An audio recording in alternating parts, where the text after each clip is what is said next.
the Dalai Lama speak last Wednesday is an experience that I will draw from for the rest of my life. It was absolutely profound on so many levels, and not just the time spent listening to him speak, but the time leading up to that and the time after. And I experienced a lot of life lessons in that journey. And one of the major messages that he was featuring was that peace, inner peace, is the key to outer peace, right? To peace in the world. And it's not a message that's new to any of us, but for some reason, in that space of 15,000 people, sitting amongst all these people, the message got inside my heart.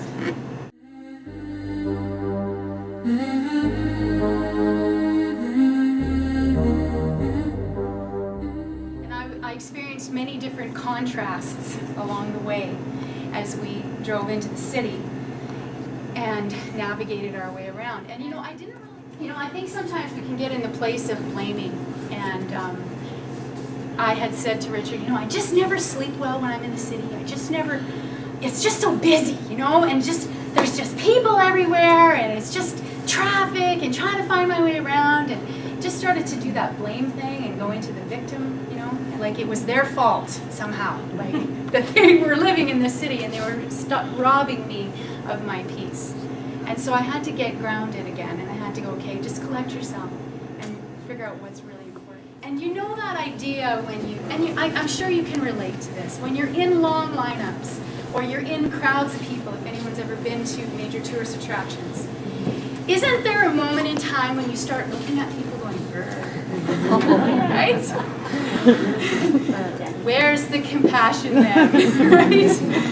And you start feeling competitive, right? And I found myself feeling that, running to get into the lineup, and when there's somebody walking, and so you pick up your pace, and you're walking a little bit faster, right, to get in line, so that you can get in there, right? It's this competition that happens, right? So we get in there, and they've got commerce, B&C everywhere, business and commerce. They're selling T-shirts, and they're selling this and that, and popcorn, and blah, blah, blah, blah, blah. And there's a long line up to the bathroom, and Joelle says, man, she says, we got to figure out a way to get into our hearts. Hey, that was profound. And something in me went, okay, yeah, get back to earth here, Brenda. Get back. Where were you? You were in your head. Your head was leading your body around. You weren't in your heart. You were definitely not in your heart. Let's get back into your heart. And so I made a decision. I did buy a T-shirt, by the way. Joelle's like, Dalai Lama comes once every 30 years. I'm getting a T-shirt. I'm like, yeah, you bet. Okay, we're going to get a T-shirt.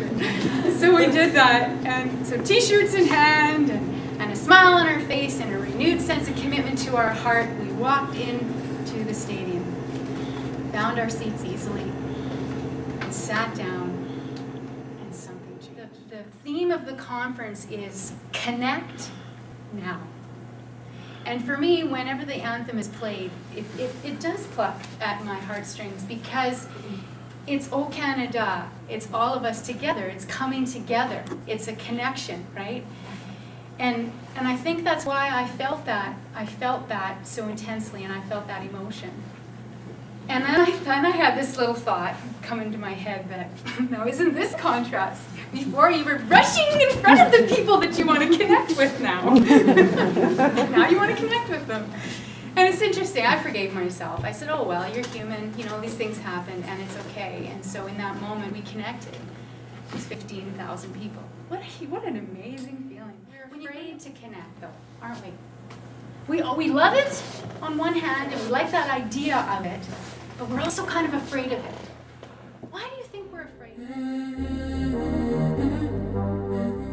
What if they don't like me? What if I'm not good enough? What if I'm not perfect? Right? Might make the wrong connection. So maybe it's a trust issue with ourselves and our judgments, fear of the unknown. I'm comfortable and very happy in with my little friends in my little space, but as soon as you bring another dynamic in, how's that going to look? What's that going to be like? You might hold on to the past too much.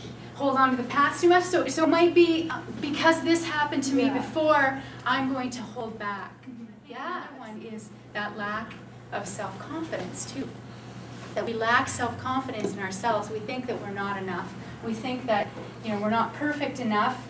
We're just not that special after all, and maybe they won't like it. And I think that's the beginning of internal, violence, internal lack of peace, really.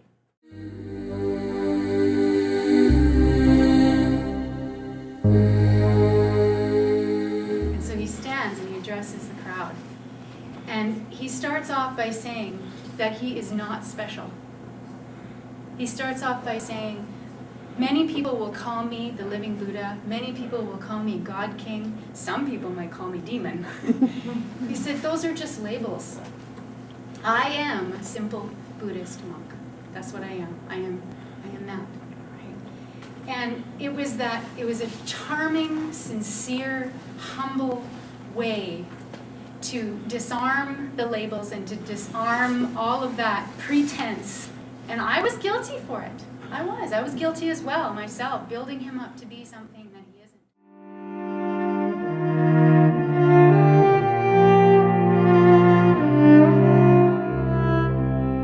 Dalai Lama, I will be a new father soon, and I'm wondering if you can offer me some wisdom about what I should be teaching my child. I don't know, he says. We're like, you don't know? That was unexpected. And then he goes, I think maybe it's too soon to worry about this thing. He said, the time is not now to worry about this.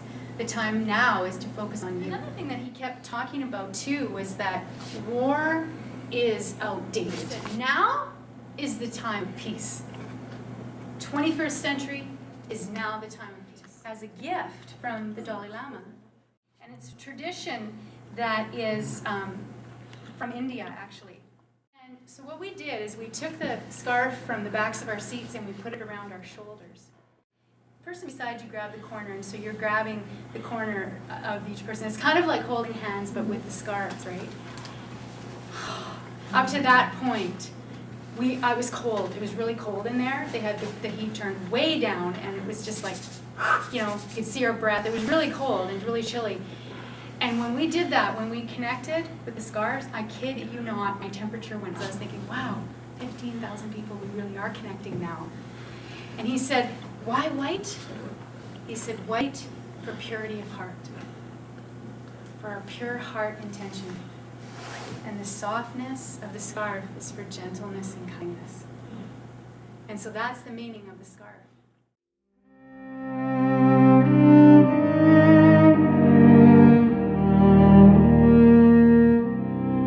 I've kind of narrowed it down to 5 things that I want to share with you. So the first one is to slow down and maybe even stop.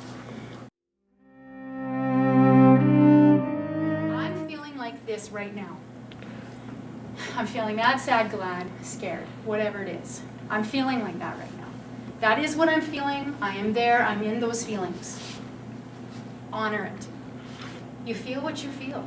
You can't change that. You can't change the fact you're feeling it. You can change what you might do about it. Breathe. Breathe. It's the quickest pathway to the heart. It's the quickest pathway to now. Quickest pathway to the present moment, into beingness, into right now, right here, into acceptance. This is happening. Yes, it is. I am stuck in the mud. Going for a walk, meditation, doing something like that, some exercise is a great way to empty out. And the last one is decide to enjoy something about today. What are my resources that I have available today? I can and I will look after myself. And that is the biggest gift that we can give to peace in the world. Would you not agree?